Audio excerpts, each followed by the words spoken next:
Hi guys, how are you all? Hope you all are fine and doing well at your homes. तो आज मैंने आपके लिए एक बहुत ही इंटरेस्टिंग सा टॉपिक लाया है that is remdesivir mode of action. तो आपने सुना होगा, आए दिन आप सुनते हैं कि रेमडेसिविर के बारे में आपने ये नाम बहुत ज्यादा आजकल सुना होगा, क्योंकि ये जो दिस रेमडेसिविर जो है ये एक एंटीवायरल ड्रग है जो कोरोना पेशेंट्स को ट्रीट करने के लिए यूज किया जाता है। और ये देखा गया है कि ये इसकी एफिशिएंसी बहुत ज्यादा है। ठीक है, तो ये एक दैट मींस एक कंप्लीट ड्रग भी हम इसको नहीं कह सकते फॉर द कोरोना, बट ये एक ऐसा ड्रग है जो को कोरोना वायरस को खत्म किल करने में बहुत ज्यादा इंपॉर्टेंट रोल प्ले करता है। तो देखो रेमडेसिविर क्या है। रेमडेसिविर को हम ये एक एंटीवायरल ड्रग है। It is N antiviral drug, ये एक एंटीवायरल ड्रग है। और ये जो रेमडेसिविर है, रेमडेसिविर को प्रो ड्रग कहा जाता है। It is known as prodrug. अब प्रो ड्रग इसको क्यों कहते हैं? प्रो ड्रग हम इसको इसीलिए कहते हैं क्योंकि जब ये एक वाइल में होता है, जब ये रेमडेसिविर एक वाइल में होता है तो उस वाइल में ये इनएक्टिव फॉर्म होता है। ये एक्टिव फॉर्म में उस वाइल में नहीं होता है। तो जब ये रेमडेसिविर को हम इंजेक्ट करते हैं इनटू द कोविड पेशेंट्स, जो भी कोविड पेशेंट होता है उसकी बॉडी में हम इसको इंजेक्ट करते हैं, तब जाके ये सेल में पहुंच के ये क्या हो जाता है, एक्टिव बन जाता है। तो इसीलिए हम कहते हैं कि ये एक प्रो ड्रग है, बिकॉज इन द वाइल जब ये एक वाइल में होता है तो वाइल में ये इनएक्टिव होता है, बट जो ही हम इसको इंजेक्ट करते हैं विद इन 20 मिनट्स ये एक्टिवेट हो जाता है inside the body of an COVID patient or inside the body of an organism। तो ये एक्टिव हो जाता है और उसके बाद ये एक एक्टिव स्टेट में आ जाता है और ये अपनी एक्टिविटी करता है। तो इसीलिए हम इसको प्रो ड्रग कहते हैं। जो रेमडेसिविर है, रेमडेसिविर को फर्स्ट ऑफ ऑल ये इसको यूज किया गया 2014 में इसको यूज किया गया फॉर इबोला, इबोला के लिए। फिर उसके बाद ट्रायल बेसिस पर ये रिकमेंड किया गया फॉर सार्स, सार्स के लिए भी इसको यूज किया गया। एंड 2020 में अब ऑन द ट्रायल जब ये इस पर ट्रायल्स की गई तो ये रिकमेंड किया गया इट्स कोविड कोविड ट्रीटमेंट के लिए इस ड्रग को भी रिकमेंड किया गया। इसीलिए आजकल हमें देखने को मिलती है कि रेमडेसिविर की बहुत ज्यादा डिमांड है, बहुत ज्यादा डिमांड है हिंदुस्तान में। और अब हिंदुस्तान ने इसकी एक्सपोर्ट पर भी पाबंदी लगाई है, क्योंकि ये रेमडेसिविर है, ये अभी हम इसको कहेंगे कि लाइफ सेविंग ड्रग तो नहीं कह सकते, बट कुछ हद तक ये बहुत ही ज्यादा इफेक्टिव है कोरोना को ट्रीट करने के लिए। ठीक है, अब देखो ये रेमडेसिविर जो है, अब रेमडेसिविर कैसे अपनी एक्टिविटी करता है, ये कैसे कोरोना वायरस को किल करता है, वही आज हम पढ़ने जा रहे हैं। ये जो रेमडेसिविर है एक्चुअली जो भी एंटीवायरल ड्रग होता है, तो एंटीवायरल ड्रग देखो क्या करेगा, पहले हम देखेंगे वायरस जो होता है, वायरस क्या करता है। वायरस जो ही एक वायरस को हम कहते हैं कि ये एक डेड होता है outside the host, but when it enters into the host it comes active, ये जिंदा हो जाता है, क्योंकि इसको एक ऑर्गेनिज्म की जो सेल्यूलर मशीनरी है ये उसको हाईजैक कर देता है, और उसी ऑर्गेनिज्म की जो सेल्यूलर जो मशीनरी होती है उसको यूज करके ये क्या हो जाता है, लिविंग फॉर्म में आ जाता है। तो आउटसाइड द होस्ट ये वायरसेस डेड होते हैं और इनसाइड द होस्ट ये वायरसेस क्या होते हैं, ये एक्टिव होते हैं, लिविंग होते हैं। और जो वायरसेस है, वायरसेस आपको पता ही है कि वायरसेस बहुत किस्म के होते हैं। There are DNA viruses are there, rhino viruses are there, या रिट्रो वायरसेस आर देयर, बहुत सारे वायरसेस है। तो अगर हम बात करें जो कोरोना वायरस, अगर हम बात करें कोरोना वायरस की, तो देखो कोरोना वायरस जो है कोरोना वायरस जो है कोविड, ये नोवेल कोरोना वायरस, तो ये एक RNA virus, RNA virus. Corona virus क्या है, it is an RNA virus, और इस पर ऐसे ऐसे स्पाइक प्रोटीन्स होते हैं, these are the spike protein. देखो रेमडेसिविर की एक्शन, मोड ऑफ एक्शन पढ़ने के लिए पहले हम देखेंगे कि ये एक्चुअली ये वायरसेस कैसे क्या करते हैं, ठीक है।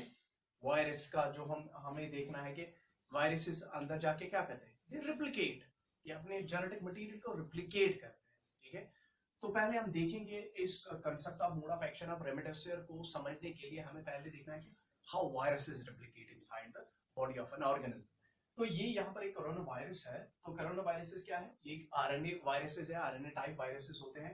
इनमें genetic material RNA, genetic materials RNA और उसके बाद ये कोटिंग्स होती है, प्रोटीन कोटिंग्स, और ये स्पाइक प्रोटीन्स होते हैं। अब ये कोरोना वायरस क्या करेगा, ये कोरोना वायरस जो ही एक इनसाइड द ह्यूमन आ जाता है तो ह्यूमन की जो सेल्स है, ह्यूमन की सेल्स पर यहाँ रिसेप्टर्स होते हैं, ठीक है।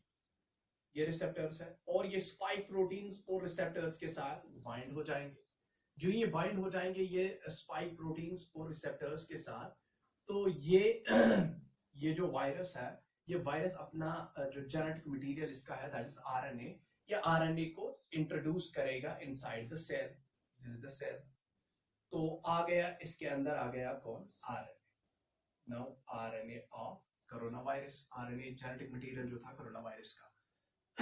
तो जो ही ये रिसेप्टर, जो सेल सरफेस रिसेप्टर्स है, ये स्पाइक प्रोटीन्स अटैच हो गए सेल सरफेस रिसेप्टर्स के साथ और उन्होंने अपना जेनेटिक मटेरियल इंट्रोड्यूस कर दिया इनटू द ह्यूमन सेल्स। अब देखो ह्यूमन सेल्स अंदर क्या हो जाएगा, ह्यूमन सेल्स में जो आरएनए है, आरएनए जेनेटिक मटेरियल क्या है, आरएनए जेनेटिक मटेरियल होता है वायरस का। इस कोरोना वायरस का आरएनए जेनेटिक मटेरियल है। तो इस आरएनए, इस जेनेटिक मटेरियल में, इस आरएनए में सीक्वेंसेस होती है सीक्वेंसेस जैसे कि ए, यू, जी, सी, ये सीक्वेंसेस होती है। तो ये सीक्वेंसेस जो आरएनए में है, इन सीक्वेंसेस में इंफॉर्मेशन होती है प्रेजेंट। तो आरएनए इट कंटेन्स इंफॉर्मेशन, इसमें सीक्वेंसेस होती है जैसे कि एडनिन, मैंने कहा था, जो मैंने आपको वो स्ट्रक्चर ऑफ डीएनए आपने पढ़ा है, तो अब यहाँ आरएनए आपने पढ़ा है, मैंने मेरे वीडियो लेक्चर्स में वहां पढ़े हैं वो। तो मैंने आपको बोला है कि सीक्वेंसेस होती है, जो भी एक न्यूक्लिक एसिड होता है इसमें सीक्वेंसेस होती है। तो इसी तरह आरएनए जो है ये भी एक न्यूक्लिक एसिड है, लेकिन जेनेटिक मटेरियल इसका है, ये इस कोरोना वायरस का। तो इसमें इस आरएनए में इंफॉर्मेशन होती है इन द फॉर्म ऑफ दो सीक्वेंसेस, और वो सीक्वेंसेस में जो इंफॉर्मेशन होती है उन्हीं सीक्वेंसेस से ये क्या हो जाता है, ये particular type of protein form करता है। तो ये आरएनए क्या करेगा, ये RNA inside the human cells, ये आरएनए एक प्रोटीन बना देता है, आरडीआरपी, ये एक प्रोटीन बना देता है। इस प्रोटीन को हम आरडीआरपी प्रोटीन कहते हैं। अब देखो ये प्रोटीन क्या है, ये बेसिकली एक एंजाइम है। ये एंजाइम एक प्रोटीन है but having enzyme activity. RNA, इसको हम आरएनए डिपेंडेंट आरएनए पॉलीमरेज कहते हैं, आरएनए डिपेंडेंट आरएनए पॉलीमरेज। ये एंजाइमेटिक प्रोटीन है। तो आरएनए डिपेंडेंट आरएनए पॉलीमरेज ये इस वायरल आरएनए के आरएनए जिसका जेनेटिक मटेरियल है, जो ये इनसाइड द ह्यूमन सेल्स आ गया, तो इस आरएनए से एक एंजाइमेटिक प्रोटीन बनता है। That enzymatic protein is known as RNA dependent RNA polymerase. अब ये आरएनए डिपेंडेंट आरएनए पॉलीमरेज जो है, ये क्या करेगा, यहां से ये बनाता है कॉपीज, ये इसी वायरल आरएनए की कॉपीज बना देता है। तो यहां पर बहुत सारे आरएनए बन जाएंगे। तो आरएनए कॉपीज हो गई, यहां पर कॉपीइंग ये करता है। तो कॉपीइंग आपको पता है, ये कॉपीइंग मींस रेप्लिकेशन। तो दैट मींस यहां पर रेप्लिकेशन हो रही है। ये एंजाइम क्या कराता है, ये रेप्लिकेशन कराता है। किसकी, आरएनए जो है, जो वायरस का जो जेनेटिक मटेरियल है आरएनए, उस आरएनए की ये रेप्लिकेशन कराता है। दैट मींस उसके कॉपीज, उसकी जेरॉक्स कॉपीज बढ़ा देता है। ठीक है, यहाँ पर बहुत सारे आरएनए बन गए अब वायरस के। और यहीं से और क्या हो जाता है, एक तो यहाँ पर बहुत सारी कॉपीज बन गई। अब यहां जाके ये जो आरएनए है, आरएनए एक तो ये एंजाइमेटिक प्रोटीन बनाता है। इसी वायरल आरएनए से क्या बनते हैं, इसी वायरल आरएनए से यहाँ पर प्रोटीन्स भी बनते हैं। अब वो प्रोटीन्स कैसे बनते हैं, देखो ये जो वायरस है, वायरस का जो आरएनए है, ये बेसिकली वायरस क्या करता है, ये सेल की मशीनरी को हैक कर देता है। ये ribosomes with the help of the ribosomes, जो ह्यूमन सेल्स के राइबोसोम्स है, उनकी मदद से ये आरएनए से प्रोटीन्स बना देता है। ये प्रोटीन्स इसने बना दी प्रोटीन्स।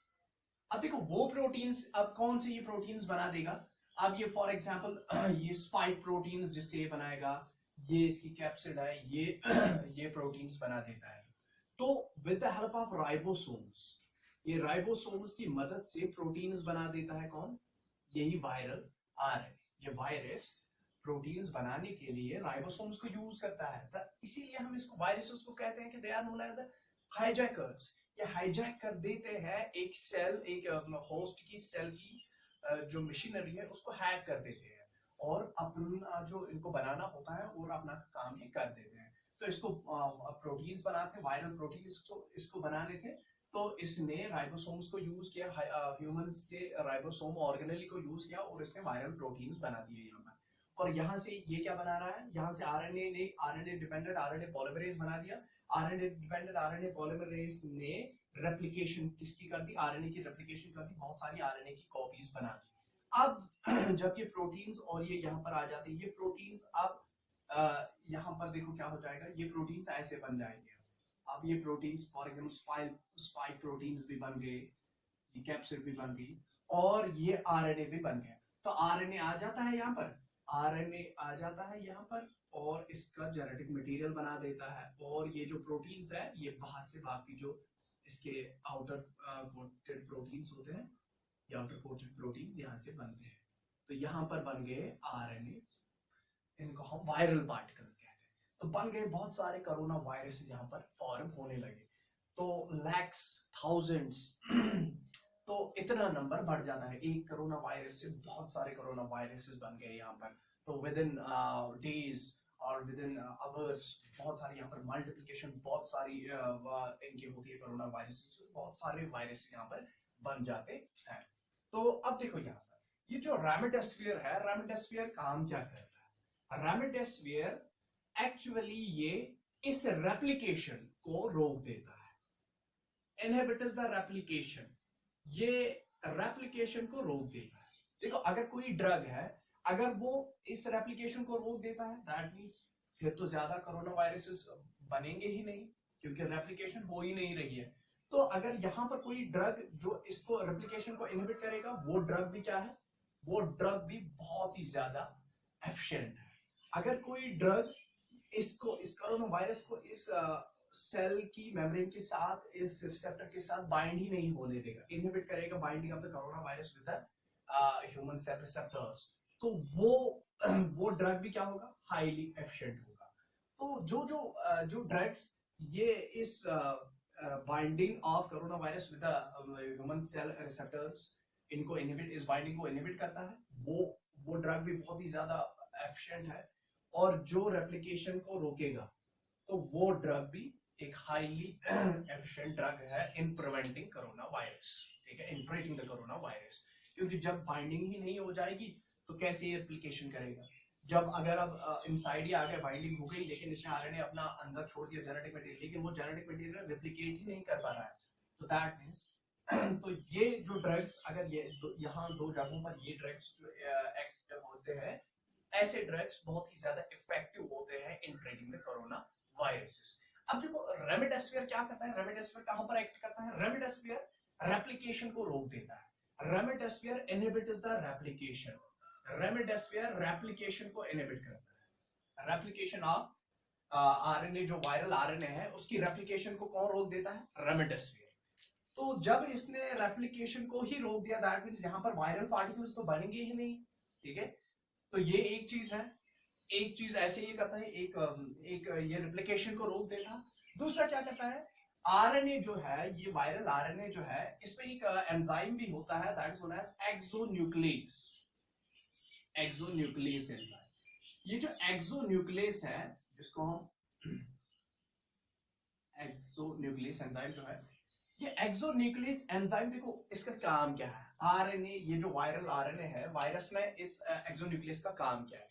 ये एक्सोन्यूक्लियस जो इस वायरस का होता है, ये एक्सोन्यूक्लियस एंजाइम क्या करता है? फॉर एग्जाम्पल ड्यूरिंग रेप्लिकेशन, अगर रेप्लिकेशन हो रही है इस आरएनए से, बहुत सारी आरएनए की कॉपीज बन रही है, लेकिन उन कॉपीज में जो न्यूक्लियोटाइड्स की सीक्वेंस होती है वो कभी कभार क्या हो जाती है, उसमें एरर्स पड़ जाते हैं, और उन एरर्स को दूर करने के लिए एक्सोन्यूक्लियस एंजाइम होता है इस वायरस के पास। उस एक्सोन्यूक्लियस से ये क्या करता है, जो भी जहां पर भी एरर होता है, किसी भी न्यूक्लियोटाइड सीक्वेंस में अगर एररिंग होगी, वो एरर को क्या करता है, वो एरर को निकाल देता है और अच्छे से ये आरएनए ये रेप्लिकेशन को अच्छे से ये एरर फ्री रेप्लिकेशन ये करा देता है। कौन? एक्सोन्यूक्लियस। अब देखो, अगर ये इसकी जो proof, this is known as proofreading activity, क्योंकि ये देखता है कि अगर ड्यूरिंग द रेप्लिकेशन अगर कहीं पर न्यूक्लियोटाइड सीक्वेंस में एरर आ गया है, उस एरर को ये डिटेक्ट करता है, उसको ये रिमूव करता है, एरर्स को ये रिमूव करता है एक्सोन्यूक्लियस, जिससे जो ये आरएनए ये जो है कॉपीज है ये बन जाती है, एरर फ्री आरएनए कॉपीज बन जाती है रेप्लिकेशन के दौरान। तो रेमिडेसिविर एक तो रेप्लिकेशन को पहले रोक देता है, और ये रेमिडेसिविर इनहिबिट किसको करता है? एक्सोन्यूक्लियस एक्टिविटी को, एक्सोन्यूक्लियस की एक्टिविटी को भी ये रोक देता है। ठीक है, तो दो काम करता है रेमिडेसिविर, एक तो ये एक्सोन्यूक्लियस की एक्टिविटी को रोक देता है, और दूसरा ये रेप्लिकेशन रोक देता है, किसकी? इस आरएनए वायरस की रेप्लिकेशन को रोक देता है। ठीक है, ये रेमिडेसिविर कहां पर एक्ट करता है? ये तो यहां तक है कि ये कहां पर एक्ट करता है, तो यहां तक क्लियर है आपको? अब देखो, ये अगर हम आगे चले तो आगे हम यहां पर देखेंगे, अब एक्चुअली ये रेमिडेसिविर जो इनएक्टिव फॉर्म है इसकी, देखो वाइल में जब ये होता है तो ये इनएक्टिव फॉर्म में होता है, तो इनएक्टिव फॉर्म जो है इसकी 5734 GS 5734, ये इसकी इनएक्टिव फॉर्म है जब ये किस में होता है? Inside the while.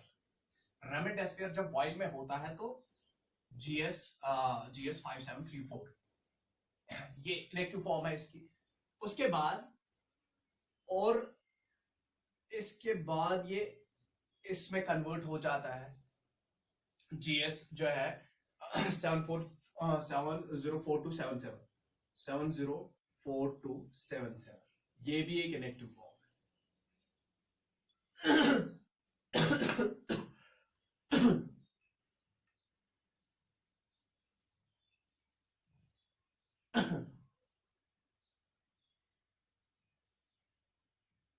देखो, ये एक्टिव फॉर्म है, ऑलमोस्ट एक्टिव फॉर्म, रेमिडेसिविर की ऑलमोस्ट एक्टिव फॉर्म। अभी तक ये वाइल में इस फॉर्म में होता है, फिर जब ये एक्टिव फॉर्म में आता है तो पहली एक्टिव फॉर्म जो जहां पर ये एक्टिव हो जाता है, ऑलमोस्ट एक्टिव हो जाता है, दैट इज GS 441524 फॉर्म, और इसके बाद ये मोस्ट एक्टिव किस फॉर्म में होता है? That is nucleoside triphosphate form.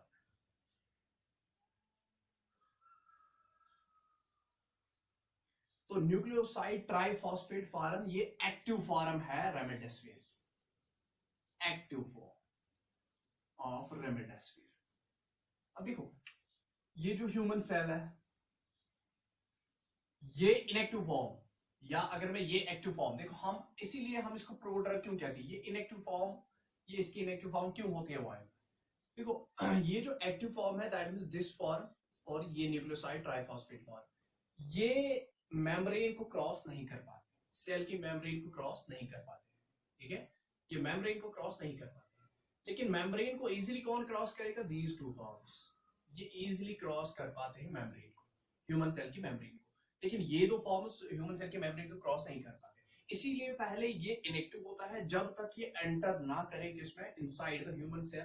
तो जो ये एंटर कर जाता है तो एंटर के बाद इनसाइड द ह्यूमन सेल्स ये किसमें कन्वर्ट होता है? GS 441524 फॉर्म में, और उसके बाद लास्टली ये किसमें कन्वर्ट हो जाता है? इनटू न्यूक्लियोसाइड ट्राइफॉस्फेट फॉर्म में।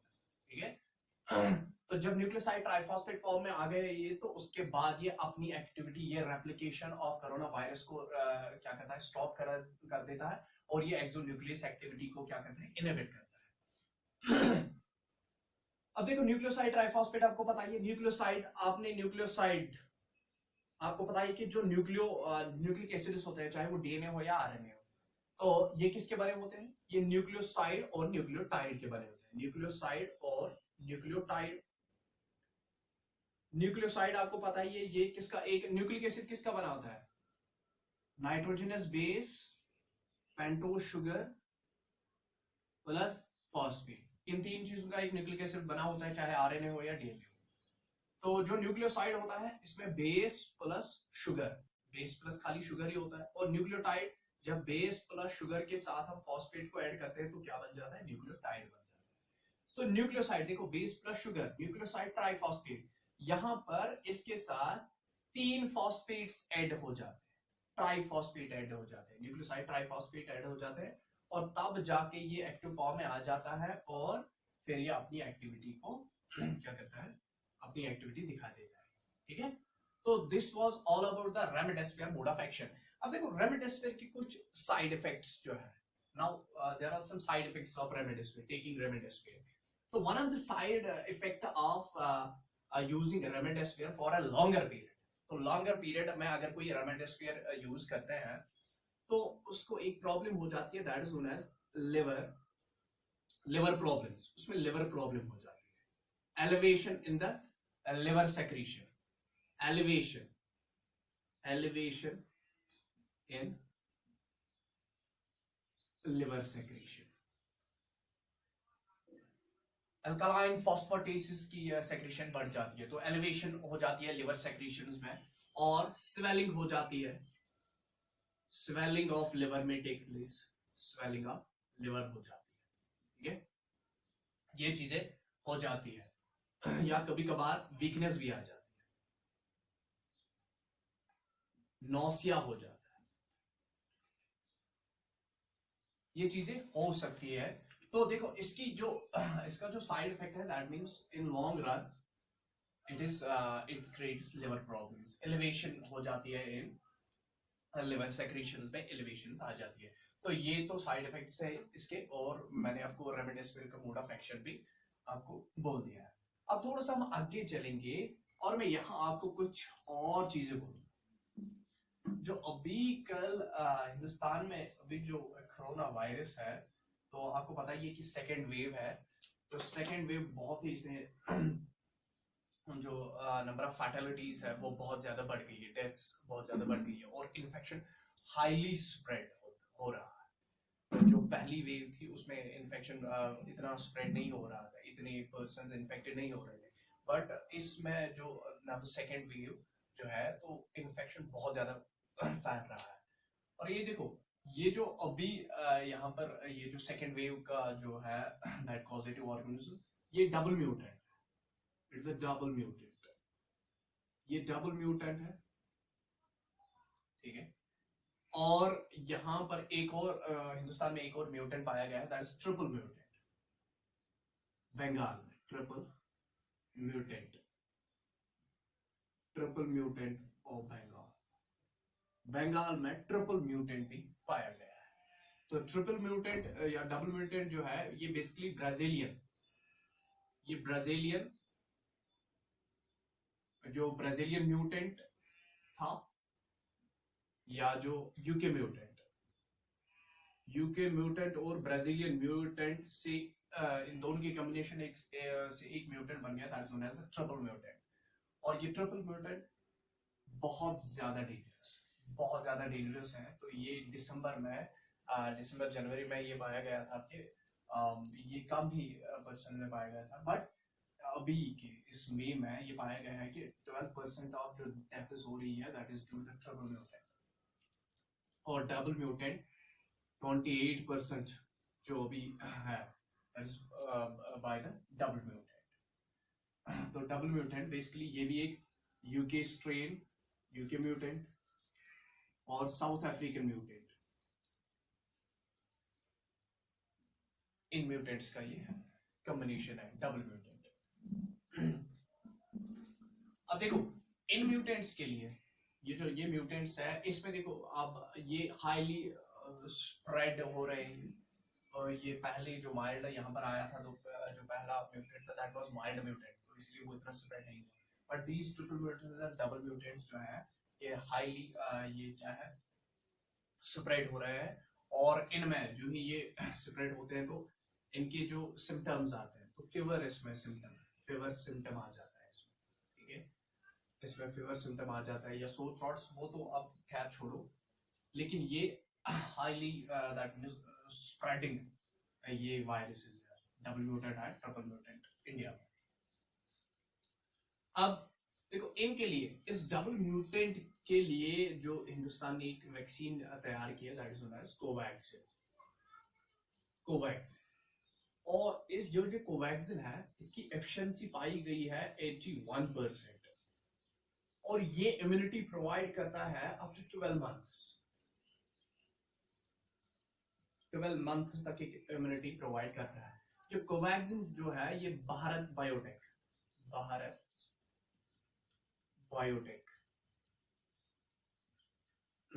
कोवैक्सीन, और कोवैक्सीन जो है, कोवैक्सीन एक्चुअली ये दीज इनएक्टिवेटेड जो है ये वायरसेस उनको इनॉकुलेट किया जाता है, तो ये वैक्सीन जो बनाई गई है कोवैक्सीन, तो 81% इसकी एफिशिएंसी है, 12 मंथ ये इम्यूनिटी प्रोवाइड हमें करता है, और ये डबल म्यूटेंट को इरेडिकेट करने के लिए ये सबसे इंपॉर्टेंट कोवैक्सीन, तो we need to go for this vaccine.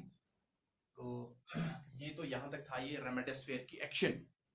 Now further more videos अगर कुछ आएंगी तो आगे जाके मैं अपलोड कर दूंगा ये।